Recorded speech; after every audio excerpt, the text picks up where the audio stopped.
Every year, Boston ranks as one of the largest homeless cities in the nation, and as an effect of the recession, thousands more are joining that category.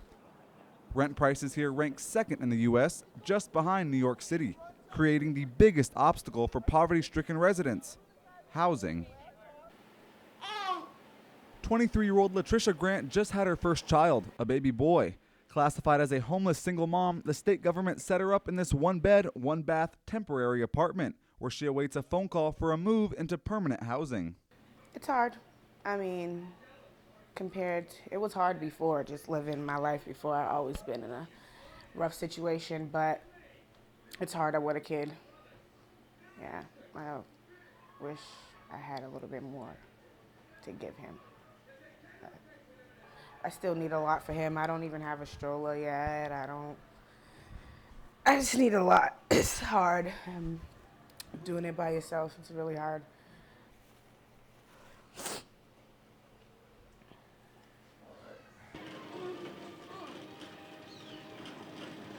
Touring the residence, you can't help but notice the stove in the kitchen. It's turned on for most of the day to heat up the house during blistering Boston winters. The heater equipped with the house seems to only work when it wants to. The only thing is the room they had me in was pretty small and had this heater that was just on blast that would not go down. Grant dropped out of high school at age 16 and has been in and out of homeless shelters since she turned 18, and remembers going to sleep scared for her life living with other strangers. You can't really trust people in shelters. I've heard a lot of crazy stories, so I just like to stick to myself. And being in one by myself, I didn't like it neither. I didn't like being by myself. It was like people try to start trouble because, I don't know. It's just crazy. But other than that, I mean, you got to do what you got to do to get what you need. So I just suck it up, and hopefully I'll have my apartment. But she believes attaining a place of her own is vital and setting a foundation to get back on her feet. I want to go back to school, get my GED, and I'm not really sure what school I'm going to go to after that, but I want to find a job, definitely. And I just want to take care of my baby, make sure he's fine, and give everything that I can give him. According to state data, the average price for a two-bedroom apartment here in Massachusetts, just enough for a family of four, is as high as $1,400 per month. But the majority of those living in permanent housing right now make less than $900 a month. On the private market, there could be enough units to house everyone, but the rents don't match a family or individual's ability to pay. So that's why there's a need for more housing subsidy programs to make up the difference between the two. Director of Massachusetts Coalition for the Homeless, Kelly Turley, agrees that the key in eliminating long-term homelessness is investing more in permanent housing. But still, the number of homeless far outweigh the number of available shelter and housing spaces. And unfortunately, Boston and Massachusetts consistently rank among the least affordable places to live in the country.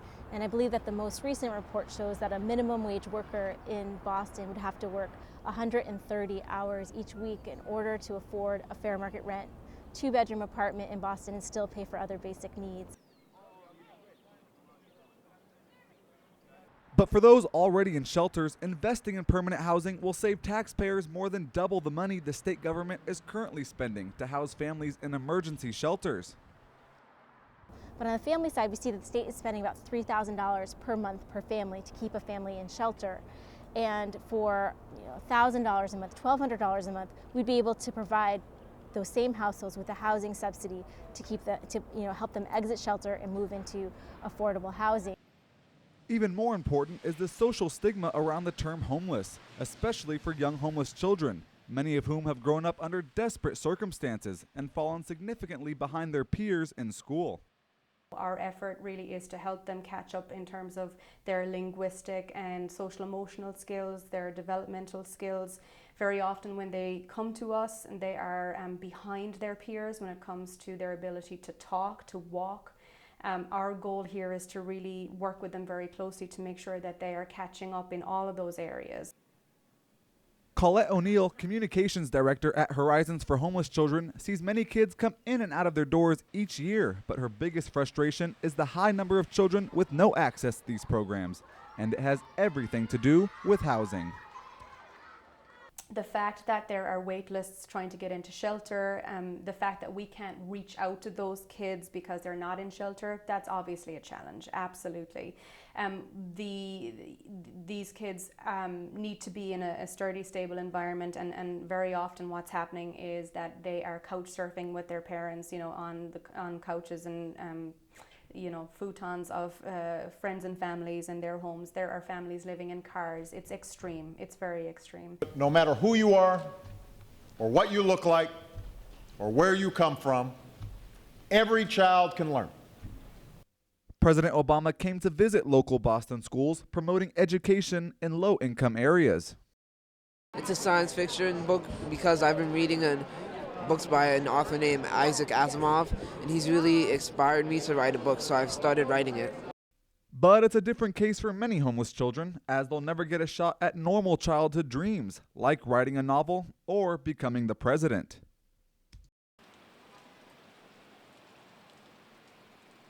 For children lucky enough to make it past the wait list, their time in these programs looks to be promising.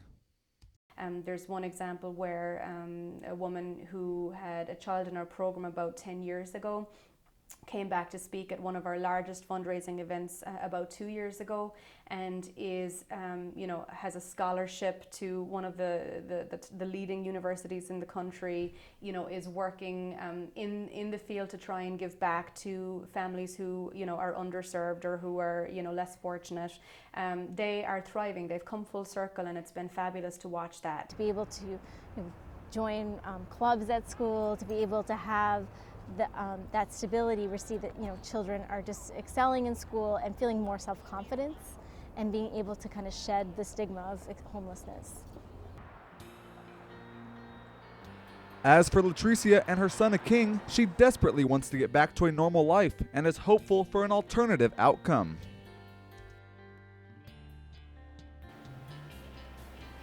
From there, I just wait to just be where I need to be. Have my apartment, a car, make sure everything is paid, and food in the house for my son and whatever he needs. Just living and being happy.